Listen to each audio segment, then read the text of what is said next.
Salut à tous, c'est Electronix de la team Azerbot et on se retrouve aujourd'hui pour la découverte d'un des plus célèbres langages de programmation, le langage C. Avant toute chose, vous vous demandez peut-être ce qu'est qu'un langage de programmation et surtout à quoi ça sert. C'est pourquoi je vais vous proposer quelques rapides explications à propos de ça. Donc, qu'est-ce qu'un langage de programmation? On commence par une petite définition. Programmer, c'est formuler des algorithmes et produire des programmes informatiques qui les appliquent. Donc, un langage de programmation est composé d'un alphabet, d'un vocabulaire, de règles et de significations. On peut en effet dire que c'est comme manipuler une langue étrangère pour demander ce que vous souhaitez à quelqu'un qui parle cette langue, à la différence près qu'ici c'est un ordinateur, une machine à laquelle vous allez vous adresser. Cependant, tout n'est pas si simple, car même si un langage particulier est indispensable pour interagir avec une machine, elle n'en comprend qu'un unique. Je reviendrai là-dessus un peu plus tard. Passons à quelques petites informations à propos des langages informatiques. Les premiers langages de programmation ont été inventés vers 1950, avec par exemple un des premiers langages qui est le Fortran, mais je ne vais pas m'attarder là-dessus. Donc le nombre de langages est indéfini, en effet tout le monde peut en créer un, même vous. Quoique je vous déconseille tout de même de vous lancer là-dedans, cela vous ferait vite déchanter. Passons maintenant à son utilité. À quoi ça sert un langage de programmation? À quoi ça sert de programmer?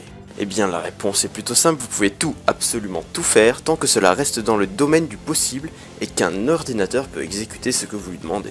Il faut savoir que différents langages de programmation existent, et parmi les plus connus et utilisés aujourd'hui, nous avons le Java, bien évidemment le C, le C++, l'Objective-C, le PHP, le Python et j'en passe.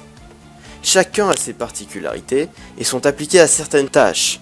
Par exemple, le HTML et PHP au site web, le Java aux applications Android, l'Objective-C aux applications iPhone, le C++ dans les jeux vidéo pour la plupart, etc. Mais les différences entre langages ne s'arrêtent pas là, ils ont des caractéristiques précises. Par exemple, ils sont de plus ou moins haut niveau. Qu'est-ce que cela signifie? Alors il faut savoir que les langages de programmation peuvent se rapprocher plutôt du langage machine, ou alors peuvent être relativement vulgarisés pour faciliter son utilisation. Donc il y a deux niveaux de langage. Tout d'abord le niveau bas, donc qui est plus proche du langage machine et la programmation est beaucoup plus difficile à écrire et plus complexe dans ce qu'ils peuvent faire. Et il y a la programmation de haut niveau, donc qui est plus facile et plus vulgarisée.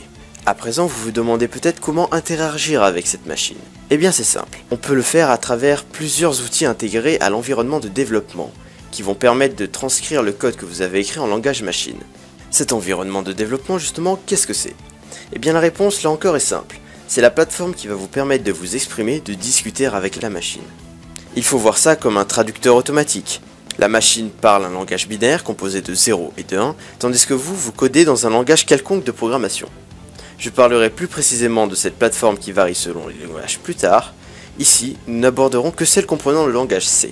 Il est d'ailleurs temps de parler de ce fameux langage culte. Commençons avec un peu d'histoire. Le langage C a été inventé au cours de l'année 1972 dans les laboratoires Bell par Dennis Ritchie et Ken Thompson à la suite du langage B. Le langage C a aussi évolué au fil du temps. Par exemple, en 2011, il y avait le C11, en 1999, il y avait le C99, en 90, le C90, etc. Chacune de ces versions apportait plus ou moins de nouveautés. Le langage C a été notamment utilisé pour écrire Unix, un système d'exploitation multitâche et multi-utilisateur créé en 1969 qui a donné naissance à une famille de systèmes dont les plus populaires à ce jour sont Android, Linux, iOS et OS X.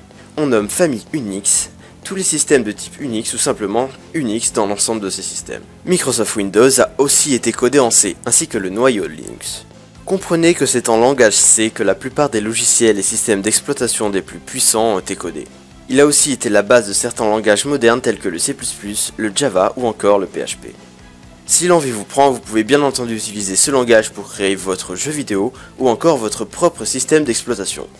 Bon, je préfère vous prévenir quand même, ce n'est pas de tout repos. Parlons maintenant plus en détail du langage C. Qu'est-ce qu'est ce langage? De quoi est-il composé? Quels sont ses avantages et ses défauts? Tout d'abord, quelles sont ses qualités?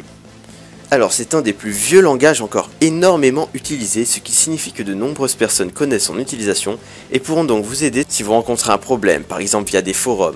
Il permet aussi de créer des programmes indépendants pour la plupart, avec une compatibilité plutôt bien assurée sur de nombreuses machines. Il suffit de compiler comme il le faut et le tour est joué. Il contient néanmoins quelques défauts, par exemple il ne facilite pas la programmation orientée objet, il ne permet pas non plus de créer des espaces de noms. L'allocation de mémoire et des chaînes de caractères est aussi fastidieuse à gérer. Il y a aussi le dépassement de mémoire tampon qui constitue une faille de sécurité informatique exploitable par de nombreux logiciels malveillants. Je reviendrai sur tous ces termes un peu plus techniques plus tard. Il faut néanmoins savoir que le successeur du C, le C++, corrige la plupart de ces défauts. Le C fonctionne avec des headers, des entêtes, en extension .h, et son utilisation principale est la création d'utilitaires, mais on peut aussi très bien faire des jeux vidéo. Donc il possède une bibliothèque standard, stdio, stdlib, etc. et gère bien entendu des extensions de bibliothèques très populaires comme par exemple SDL. Il possède des types comme le type integer, float, char, etc. Même si le langage C n'est pas un langage orienté objet, je reviendrai dans une prochaine vidéo sur ce qu'est la POO, il est possible de créer ce que l'on appelle des structures permettant de reproduire cette particularité des nouveaux langages. Pour compiler le C et pouvoir utiliser le logiciel que nous avons codé, on utilise généralement un IDE. Si vous voulez plus d'informations à propos des IDE qui gèrent le langage C, je vous invite à visionner ma précédente vidéo à propos de ceci. J'imagine qu'après avoir entendu toutes les caractéristiques du C, vous vous demandez peut-être à quoi ça ressemble. Voici donc un morceau de code en C, vous reconnaîtrez le très culte Hello World, vient d'ailleurs de ce langage, utilisé la première fois dans l'ouvrage The C Programming Language en 1978. Il est repris comme programme de base dans la plupart des introductions aux différents langages de programmation existants. Donc au fil du temps, ce bout de code a été mis à jour avec les normes, le voici. Comme vous pouvez le voir, le programme est exécuté et affiche ce que vous lui avez demandé d'afficher. Cette vidéo de découverte du langage C touche à sa fin. Je tenais tout de même à vous dire que l'on peut faire de nombreuses choses avec un langage de programmation comme le C, et je tiens aussi à vous informer que des tutoriels à propos de son utilisation arriveront très prochainement sur Azerbot. Cette vidéo est à présent terminée, j'espère qu'elle vous aura plu. Si c'est le cas, n'hésitez pas à aimer la vidéo et à aller jeter un coup d'œil à nos autres vidéos. N'hésitez pas non plus à nous suivre sur nos réseaux sociaux, ainsi qu'à vous abonner à la chaîne pour être au courant des dernières nouveautés et informations 100% high-tech. Je vous dis à très bientôt sur Azerbot, où des tutoriels sur le langage C arriveront très bientôt. Salut à tous.